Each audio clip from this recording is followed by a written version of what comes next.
ರಾಯಭಾರಿಯಾಗಿ ಬಂದಿದ್ದೇನೆ. ಅವರು ಕಳುಹಿಸಿರುವ ಸಂದೇಶವನ್ನು ನಿಮ್ಮ ಮುಂದಿಡುವುದು ನನ್ನ ಅಧಿಮತ.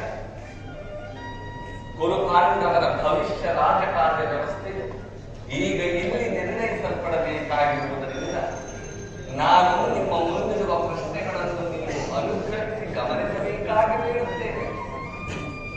ಈ ವಿಷಯದಲ್ಲಿ ನೀವು ಉಪೇಕ್ಷೆ, ಪಕ್ಷಪಾತ, ಅಸಂಬದ್ಧ ಪ್ರಲಾಪ, ಆತನ ಮುಂತಾದ ಭಾವನೆಗಳನ್ನು ತಿಳಿಸಿ ತೀರ್ಪು ಕೊಡಬೇಕಾಗುತ್ತದೆ. ಈ ರೀತಿ ಆಗದಿದ್ದರೆ ಮುಂದೆ ಆಗಬಹುದಾದ ಅನರ್ಥಗಳಿಗೆಲ್ಲ ನೀವೇ ಕಾರಣರಾಗುತ್ತೀರಿ. ಈಗ ನಿಮ್ಮ ಮುಂದಿಡುವ ಪ್ರಶ್ನೆ ಸಮಗ್ರ ಭಾರತದ ಕ್ಷತ್ರಿಯ ರಾಜರ ಅಸ್ತಿತ್ವ ನಾಸ್ತಿತ್ವಗಳನ್ನು ನಿರ್ಧರಿಸಬಹುದೆಂಬುದನ್ನು ತಿಳಿಯಿರಿ. ಪವಿತ್ರವಾದ ಈ ಭಾರತ ಭೂಮಿಯಲ್ಲಿ ಶಾಂತಿ ಎಂಬ ಅಮೃತಧಾರೆಯಿಂದ ಅಭಿಷೇಕ ಮಾಡುವುದು ಇಲ್ಲ, ಭಯಂಕರವಾದ ರಕ್ತ